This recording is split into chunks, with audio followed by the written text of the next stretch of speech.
be focusing on the power of our God. Hallelujah! Woo! Praise the Lord! Good morning po sa ating mga kapatid. Pakibati naman yung katabi natin. Pinagpalang umaga. Yes, a blessed morning for all of us. Praise the Lord. It's always wonderful to give thanks and praise to the name of God. And before we continue to worship and just praise the Lord, let us be lost in His presence. Let us be reminded of the promises of God. For the last week, ito yung pinag-uusapan natin. We have to know the promise. We have to believe the promise. We have to declare, speak the promise, and pray the promises of God. Amen! At asahan mo, mangyayari ito sa ating buhay. Amen! Are you ready to receive the promises of God? Are you ready to speak the promises of God? Come on, let's lift up our hands to our Lord and open your mouth. Believe it, that God will bless the works, all the works of my hands, Lord. I will lend to many nations, but will borrow from none. The Lord will make it the head and not the tail, always at the top, never at the bottom. No weapon formed against me will succeed. I will silence every voice raised up to accuse me. This benefit I will enjoy. My vindication comes from the Lord. I will flourish like the palm trees and grow strong like the cedars of Lebanon. Even in old age, we will still produce fruit. We will remain vital and green. I will taste and see that the Lord is good. Blessed is the one who takes refuge in Him. With long life, I will be satisfied, Lord. Surely your goodness and mercy will follow me all the days of my life, and I will live in your presence forever. Thank you, Lord. I am blessed with every spiritual blessings in the heavenly places in Christ Jesus. God will restore my health, and He will heal my wounds. The stripes of Jesus, I am healed, Lord. I receive healing, Father. I receive your goodness, Lord. Can you lift up your hands to our Lord? Father, we thank you for this wonderful day that you have given us. Today is the day that you have made, and we will rejoice and be glad. Because we know that your mercy endures forever. We know that goodness is forever in our life, Father.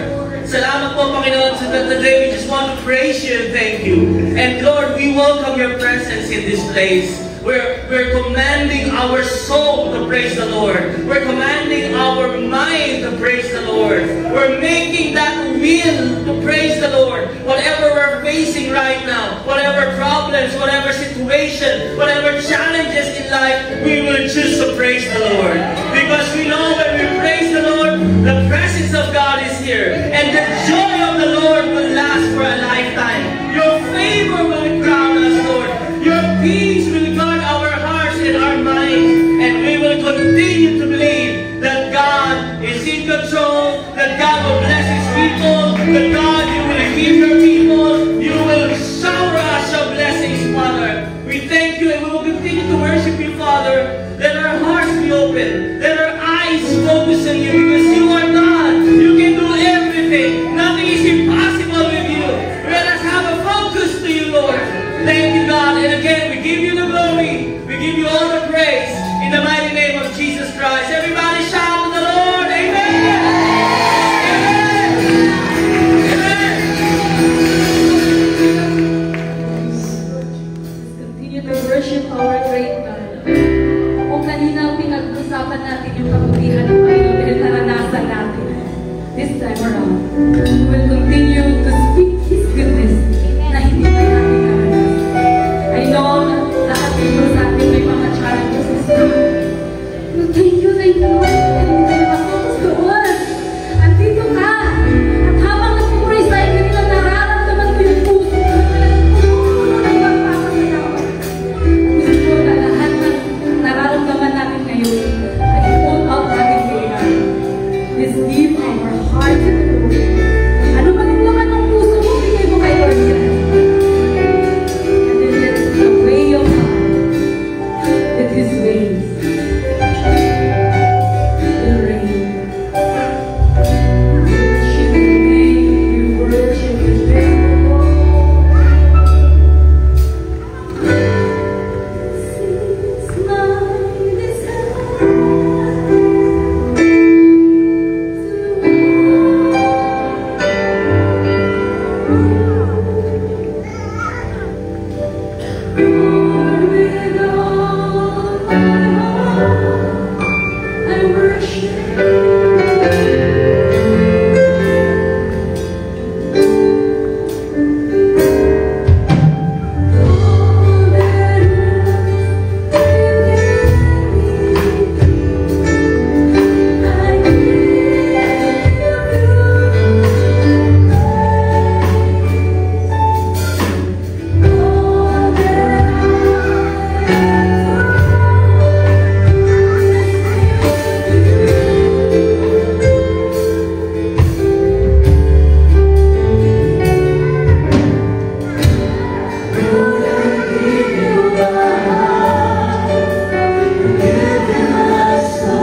ating Panginoon, lagi siyang tapat sa kanyang mga pangako.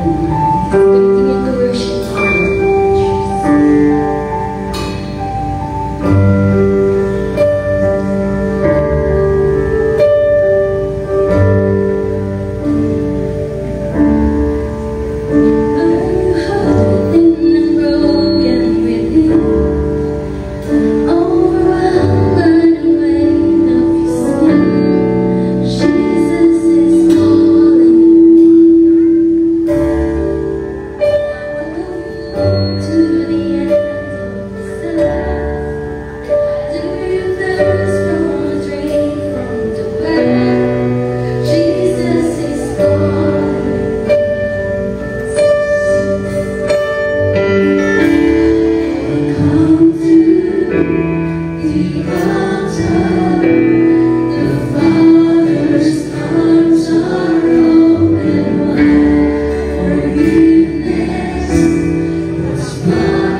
Praise the Lord. Thank you, Jesus. We are worshiping our God. You know, in heaven there was an altar. Kung saan ang Panginoon, alam niyo mga kapatid, when we come to God, we must come to the altar of God. And we know altar is it's a place where God meets man. But you know, when we come to the altar of God, God wants and He requires a perfect sacrifice.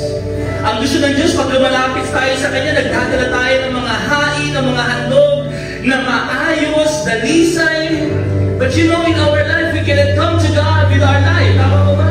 Hindi tayo makakalapit sa Diyos na dala natin yung sarili natin because we know that we are sinners. Alam natin na marumi tayo, Lord, for this week. Alam namin, marami kaming pagkukulang. Lord, ngayong linggong dumating, Lord, ang dami naming mga ginawang hindi magaganda. Nagsalita kami ng hindi maayos.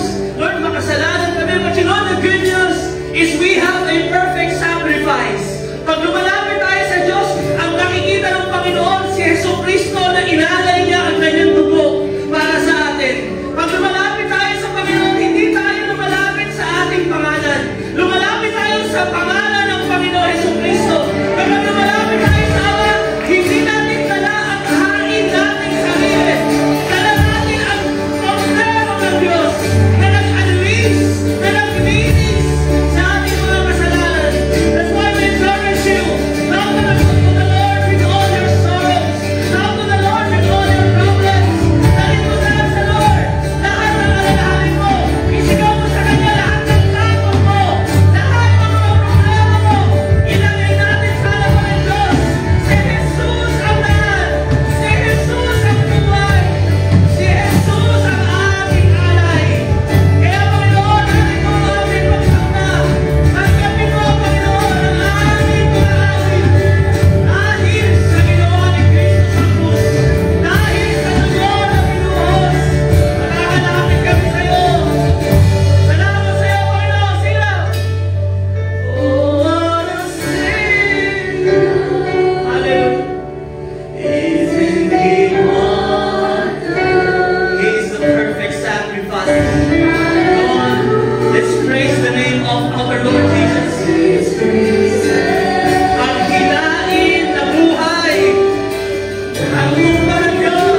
sacrifice of Jesus. We can come before you because His blood was shed for us, Lord. And Lord, we're coming before you. We're laying all our problems before you, Lord. We're laying all our worries before you. All our cares, Lord. Even our fears. And Lord, we're laying everything down to you because we know that you can give us the solution to our problems. You can help us in times of troubles, Lord. And Lord, we're coming before you. Lumalapit kami sa iyo. Alam namin na tutulungan mo kami. Alam namin na lahat na lumalapit sa pangalan ni Jesus, hindi mo itataboy. Kaya Panginoon, lumalapit kami sa iyo. Ikaw ay Diyos na magpapagaling. Ikaw ay Diyos na magpapala. Ikaw ang Diyos na magpupuno ng pangangailangan. Ikaw ang Diyos na sinasama namin buhay, na nakaririnig sa aming mga dalangin. Ang bawat luha namin, bilang mo, Panginoon. Ang bawat iniiyak namin, alam mo, Lord, we are worshiping you right now. Ang pangalan mo, umiiyak sa iyo. Ang pangalan mo, tumatawag sa iyo. Lord, rescue us. Lord, deliver us. Lord, heal us. Lord, save us. Lord, empower us. Lord, break us free. Lord, cast away every worry. Drive away every sickness. Heal us by the power of the Holy Spirit. Hallelujah. Hallelujah. We come before you. Come on, let's praise the Lord. With your voice. Thank you, Lord. Hallelujah. We come before you, Lord. Thank you, Jesus.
Hallelujah, Christ is risen. Amen?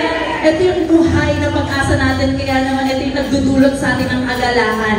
Kaya tayo nagkakaroon ng kalakasan. Kaya natin nasasabi, kahit kumalang baha, bagyo, sinasabi natin, the joy of the Lord is our strength. Kaya naman let's share the joy to one another. Let's be one another. Kamusta ka?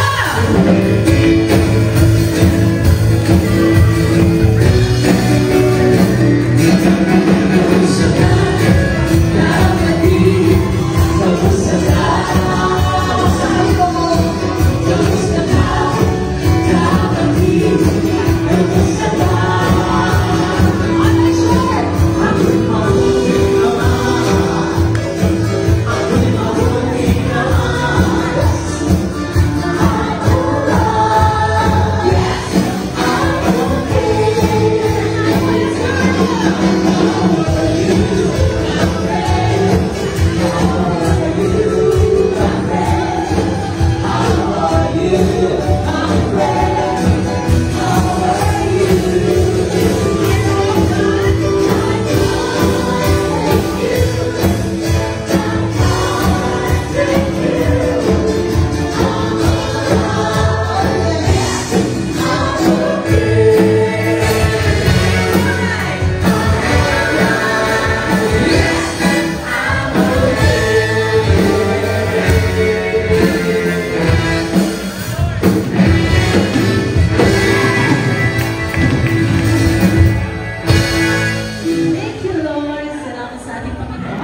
in His presence. Ayan, good morning, brothers and sisters once again. You are welcome here at Jesus Church. At yung mga first-timers, tuway-tuway, thank you, Lord. Welcome to Jesus Coffee Church. Hello. Good morning, brother. Good morning, sisters. Ayan. And of course, sa ating online church, kung ikaw ay naita for the very first time, kindly type new blessing. Again, I'm Sister Isabel. Welcome to Jesus Coffee Church. Thank you very much to our worship and praise team. Ayan, dance team. Of course, Pastor Roman, who doesn't worship in the Lord. Salamat sa ating Panginoon. Dumating ang isang linggo, dumaan ang isang linggo. Salamat dahil nakatayong matatag. May kalakasan. Dumaan ang baha, ang bagyo. Pero nananatili sa presensya ng ating Panginoon. Pero magpalamukan natin ang ating Panginoon. Tanging sa grasya lang. Kaya tayo nakakapagpatuloy. Kaya huwag tayong patinag, mga kapatid. Lagi tayong maging masipag, lalo na sa gawain saan ng ating Panginoon. Dahil ang lahat ng ito ay hindi masasayang. Kaya naman isa sa mga kapatid natin ang hindi nagpatinag. Ano mang bagyo, ano mang baha, ano mang pagsubok ang dumaan sa Kanya, nanatiling matatag at patuloy na naglilingkod sa ating Panginoon. Tawagin natin ang napakagandang sharing at testimony ng ating kapatid. Let's call on Sister Shelly Clarion Resurrection.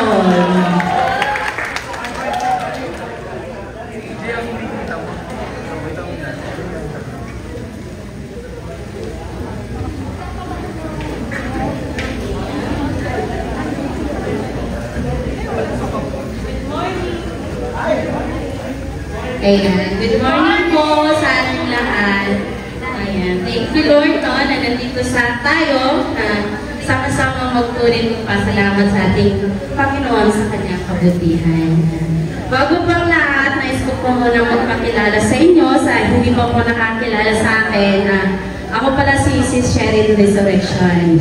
At salamat sa ating Panginoon at dahil po sa Kanya, nandito ako ngayon sa harapan niyo upang ibahagi ang kanyang kabutihan kung paano niya ako natagpuan at binago. Way back po, 2018, naalala ko na ito yung ninais ng puso ko na makahanap ng simbahan kung saan talaga ako lalago at sa akin pala ng palataya. Marami akong nadaluhan, ngunit hindi ko maintindihan sa aking sarili, parang may kulang at hindi sapat. At I pray to God na tulungan niya ako. Ayoko nang ganito na palipat-lipat ng church.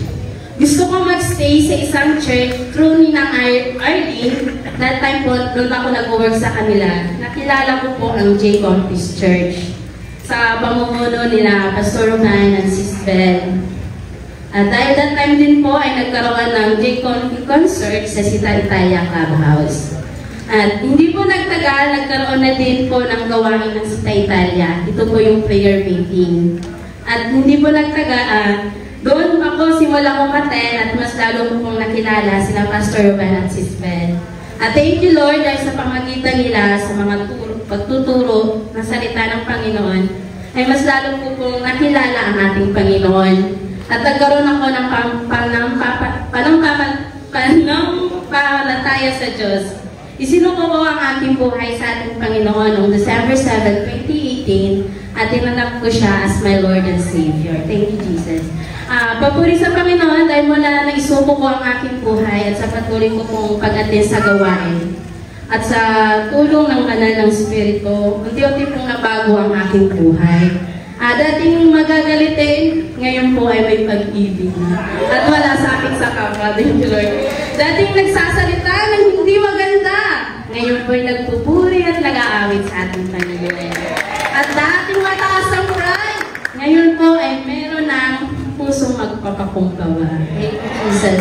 Sabi nga sa 2 Corintios 7:17, kaya't kung nakipag-isa na kayo kay Kristo, ang isang tao, isa na siyang bagong nilalang. Wala na dati niyang pagkatao. Sa halip ito'y napalitan na ng bagong. Amen. Dahil sa pananampalataya ko sa Diyos, ay lalo ko pong naunawaan ang kahalagahan ng buhay. Walang nangyaring hindi maganda sa buhay ko. May maganda at maayos na trabaho. Nakapagbigay ako sa family ko. Magandang relasyon namin at maging sa work ko. Sa pangarap ko din ang magkaroon ng partner in life. Thank you, Lord, nakilala ko po si Brother Randy.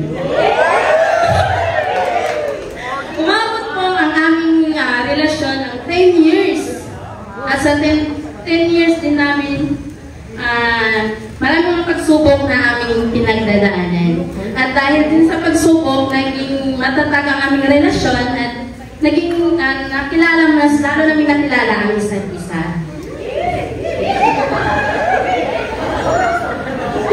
So, pangarap ko din na may kasal, thank you Lord, pinagkaloob sa akin.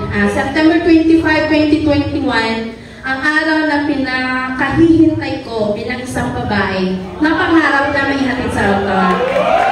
At noon, nais ko lang po ay simpleng kasal. Basta may kasal kami at may basbas sapagkat wala kaming sapat na pera para matugunan ang magalang kasalan. Dahil kami lang din pong dalawa ang nagtutulungan dahil sa pagsusupport po kami sa mga pamilya. Ngunit hindi po pinahintulot ng ating Panginoon na ganun lang ang nangyari. Ang pinaka-special na okasyon na minsan lang nangyari sa kanyang anak.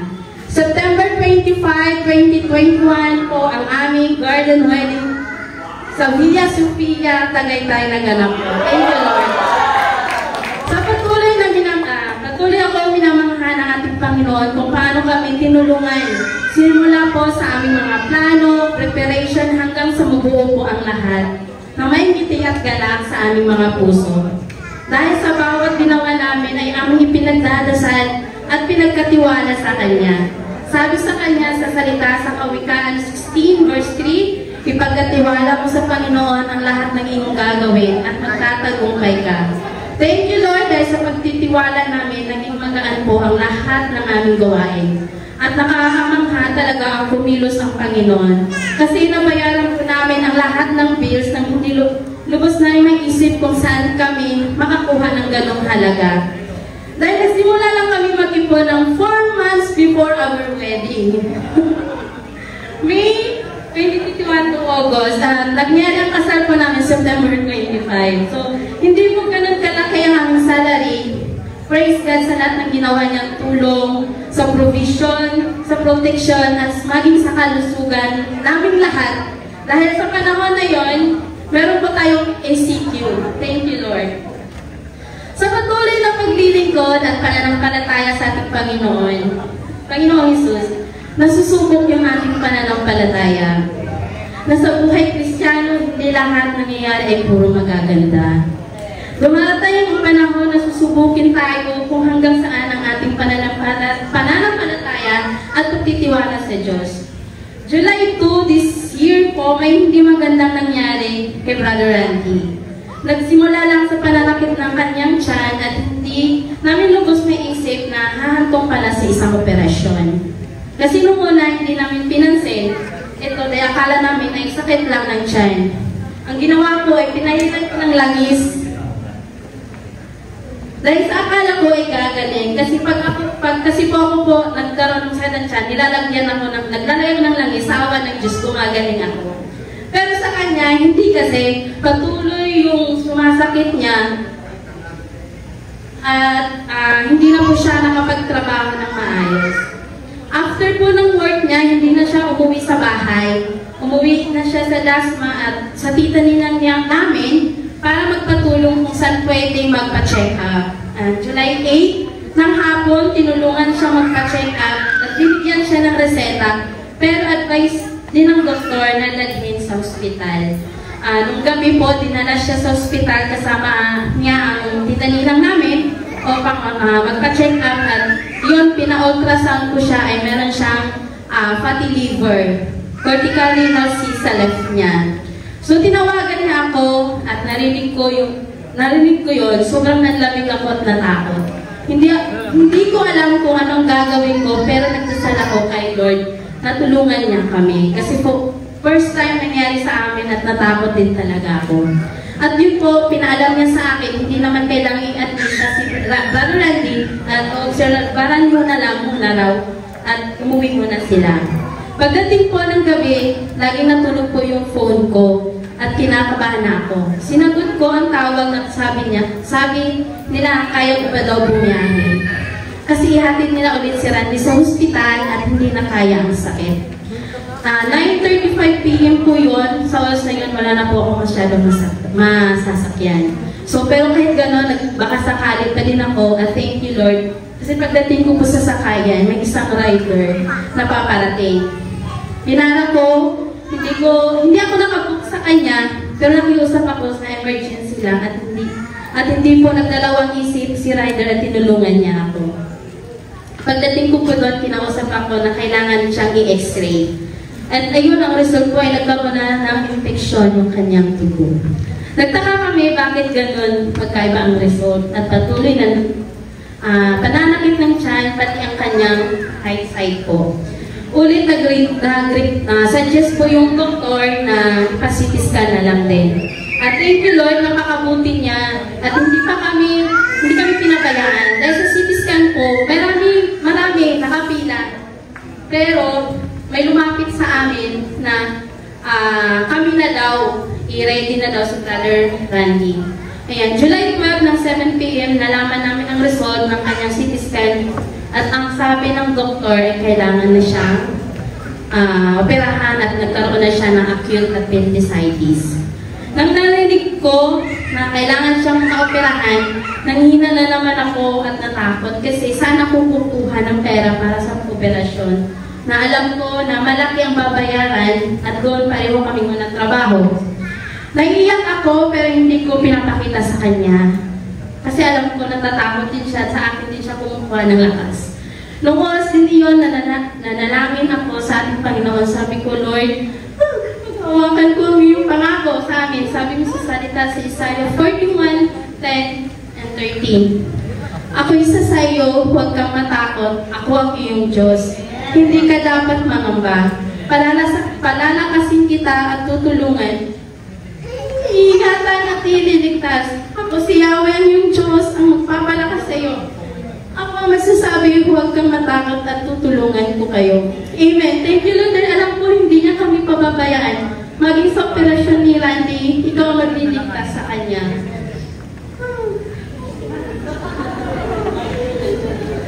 At that time din po, tumawag sa akin si Sis Ben at si Pastor nag-chat. At pinag-pray po kaming mag-asawa. And thank you Lord din po sa Prayer Warriors. At maraming pong salamat sa inyo. July 12 ng 10:30 ng gabi, ipinasok sa operating room si Brother Randy. July 30 ng 4 a.m. nakalabas. At thank you Lord, naging successful po ang kanyang operation. At ligtas po siya. Thank you Lord. Naging masasalamat po sa ating Panginoon na tunay tayong magpapakumbaba at lalapit sa Kanya ay hingin Kanyang tulong, ay Kanyang tutulungan. Hallelujah, praise God. July 19 po, pinuntahan kami ng doktor.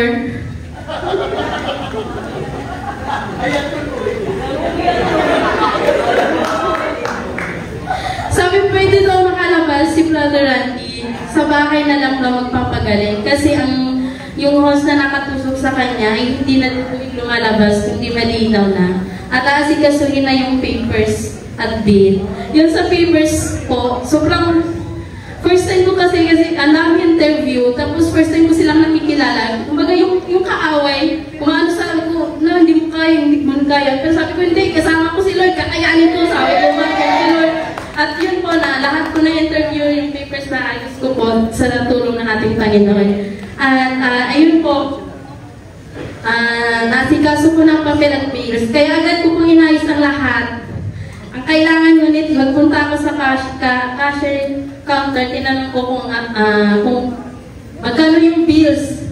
Nakita po namin, natulala ako sa 10 days, pala namin, nakabill na kami ng 89,000. So hindi ko pa alam kung saan ako kumuha ng ganong kalaking halaga. At wala din naman ako maasahan saan kami dahil may mga sarili din silang pangangailangan. Pero umasa ako sa Diyos na patuloy na kaming kahabagan at tulungan sa aming problema. At sabi sa salita sa Pilipos 4:19, ang buhat sa kayamanan ninyong hindi mauubos, ibibigay niya ang lahat ng inyong kailangan sa pamagitan ni Kristo. Amen. Thank you Lord mula sa bills po namin. Sa 89K, ginawa ni Lord ng zero balance. Wow, praise God! Totoo po, wala kaming nilabas na pera para sa hospital. bills po namin. And thank you, Lord, isa sa ating kapatid na sis. Maraming salamat sa inyo. At tanggapin niyo po ang pagpapala ng sisikliglig at tumapaw. Mula po sa ating Panginoon, pinadalhan niya po kami ng 1K. At pagtawag niya sa akin, naiiyak ako kasi merong gamot na bibili, hindi wala pa akong pera. Pinadalhan kami. Thank you, Lord, talaga kasi that timing ko talaga ng Diyos na magpadala ng tulong sa atin na hindi natin inaasahan. At thank you, Lord. Thank you, Lord, ulit sa provision ni Lord sa sasakyan. Sa nagpapasalamat ko kasi yung sasakyan na ni Lord, pinagamit. Sa tuwing nagkaroon po ng follow-up check-up, hatid sundo po kami. 13 Dasma, Dasma 13. Thank you, Lord. At yung nag-drive ko sa amin, bumalik na siya ng Singapore. Pero bago yan, ready muna si Randy para pag-alis niya, kaya na niyang mag-drive. Kahit pa dahan-dahan. Thank you, Lord. Salamat sa Panginoon. Ako'y patuloy na nagpupuri at nagpapasalamat sa kanyang pagtulong, pagliligtas sa aming buhay hanggang ngayon. Hindi pa ako makapaniwala sa lahat ng ito sa ginawa ng asamang mag-asawa. Maraming salamat po. Tayo sa iyo lamang ang pagpuwit pagsamba. Amen. Thank you, Jesus. Thank you, Lord. Glory to God, si She. Salamat sa ating Panginoon. Kung naging salita niyo, sabi ng ating Panginoon sa John chapter 6 verse 33, magdaranas kayo ng mga pagsubok dito sa mundo, dito sa sanlibutan. Pero lakasan niyo ang inyong loob dahil napagtagumpayan ko na ang sanlibutan. Amen? Thank you, Lord, sa marami pang victories galing sa ating Panginoon. Tunay nga na walang accepted sa problema, di ba? Yung public advisory nga na lagi natin nakita ngayong week na to. Hashtag walang pasok. Pero talaga yun inaabangan ng mga nanay, no? Para makapagpahinga. Pero alam nyo, ito yung hashtag natin ngayon, walang accepted sa problema. Ngayon ang tanong, kung walang accepted sa problema, Kristiyano, hindi Kristiyano, may relasyon sa Diyos o wala? Walang makakalusot, may problema at problema dadating. Anong gusto mo? Dumataan ka sa problema kasama ang ating Panginoon o dumataan ka sa problema na hindi kasama ang ating Panginoon? Piliin natin na kasama ang Diyos. Dahil bakit? Wala mang ulam bukas o wala mang pambayad sa mga bills. Pero ang maganda doon, o kaya walang lambing. Si Mr., diba? Walang lambing ang mga boyfriend, girlfriend. Pero ang mahalaga doon, galing sa ating Panginoon, kahit na anong pinagdadaanan natin, kasama natin si Lord. Amen? Iwan man tayo lahat, kasama natin ating Panginoon. Kaya naman, isa pa sa may pinagdaanan, pero nagtagumpay sa ating Panginoon. Ngayon, ang vision na, dati nalalabo na yung mata niya, sumasakit ang mata, kaka-laser pa lang, 2020 vision! Talaga natin, Brother Eugene. Let's start our video.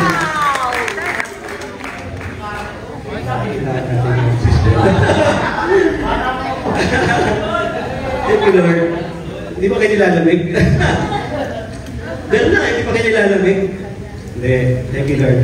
Review lang tayo kaya salamat sa Panginoon sa mga patotoo ng ating kapatid na si She. Napakabuti ng Diyos sa buhay natin.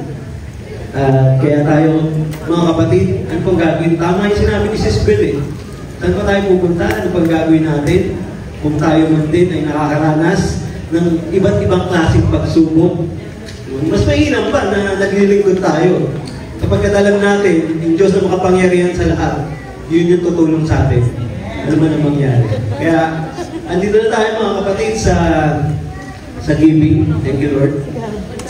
Magpatuloy tayo sa gawain ito. Sweet na pa.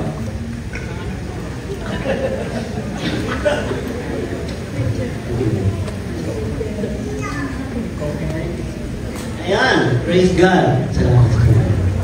Ay humana ng aking presenter. Ayan, ang tanong ko sa inyo, meron ba tayong may puso ba tayong nagpa-participate? Amen. Yes, salamat sa Panginoon dahil each and every one of us, tayo ay kailangan mag-participate.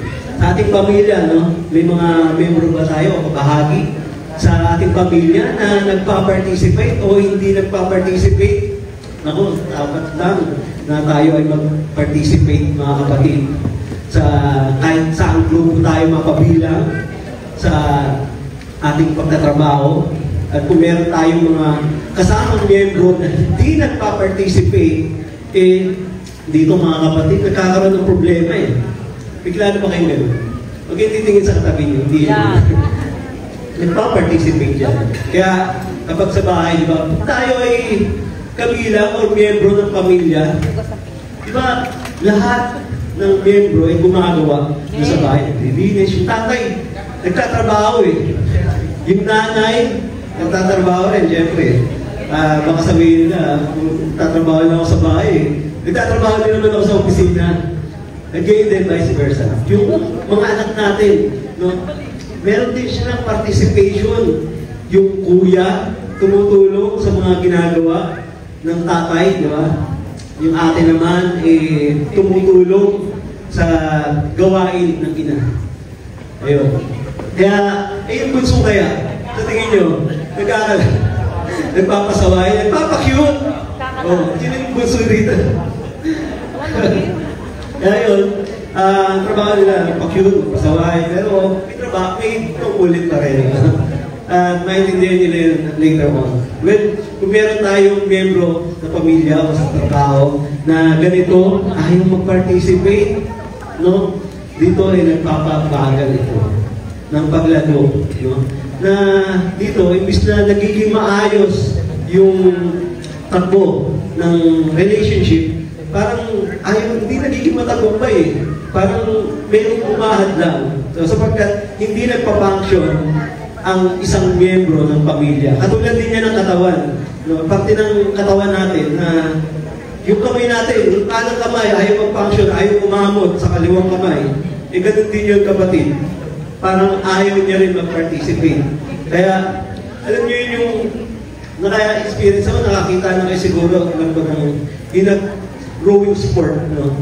Bawat miyembro, mga kapatid, na nagro-rowing, ginagawa nila yung tungkulin nila para sila yung manalo. At gayon din yung nagro-rowing drums. Diba? Kailangan merong beat Kailangan merong beat na para sila ay ma-motivate. Gayon din sa bawat miyembro ng pamilya. Kailangan na ma-motivate din tayo at nagpa-participate. Kaya dito mga kapatid, gusto ng Panginoon, ikaw, tayo, miyembro ng church, tayo daw ay dapat makapag-participate din. Kaya dito na ini-encourage ang bawat isa.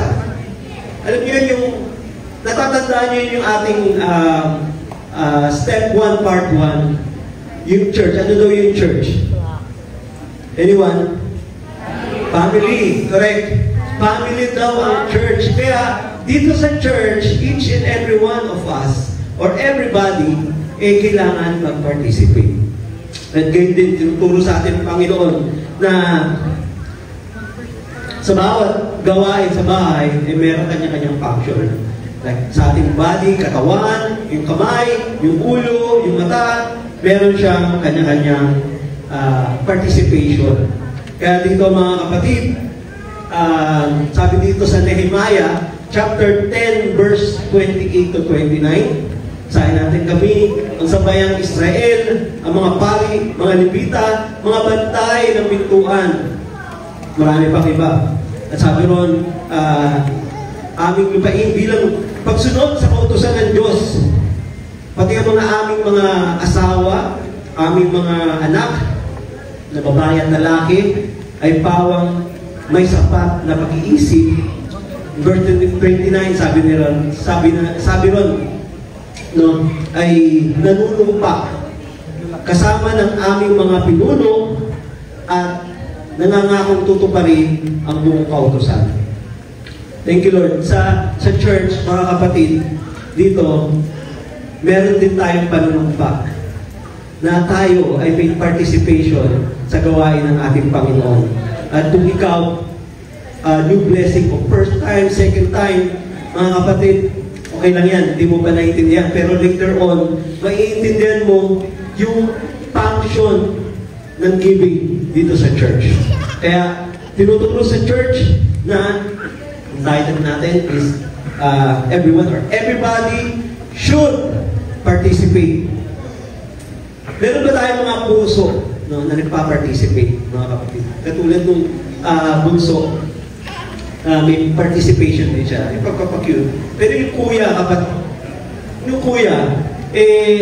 hindi na nagpapakyut yan. Meron siya kanyang function. Yung ate, hindi na rin nagpapakyut yan. Lalapit siya sa magulang, magpapakyut, hingi ng baon, di ba? So, mga kapatid, eto, sabi dito sa Nehemiah chapter 10, verse 32 to 33, taon-taon nagbibigay ang bawat isa sa amin ng halos 4 na gramong pilak upang makatulong sa gastusin. Para saan daw? Sa templo. Para sa templo, para sa church, para sa lahat ng mga miyembro, mga kapatid. At doon, sabi sa 33, magkakaloob kami ng mga sumusunod para sa serbisyo ng pagsamba doon sa templo. Meron ba tayong participation para sa templo, para sa church? Amen? Amen? Amen! Thank you, Lord. Salamat sa Panginoon. At yung gawain natin sa church, yung pagtatithe, kapatid, is may function siya. Hindi siya nawawala ng function. Ito yung tinuturo, no, sa atin na tayo ay magbahagi. Kaya dito rin ay dapat tumupad tayo at sumunod sa mga ipinag-uutos ng ating Panginoon.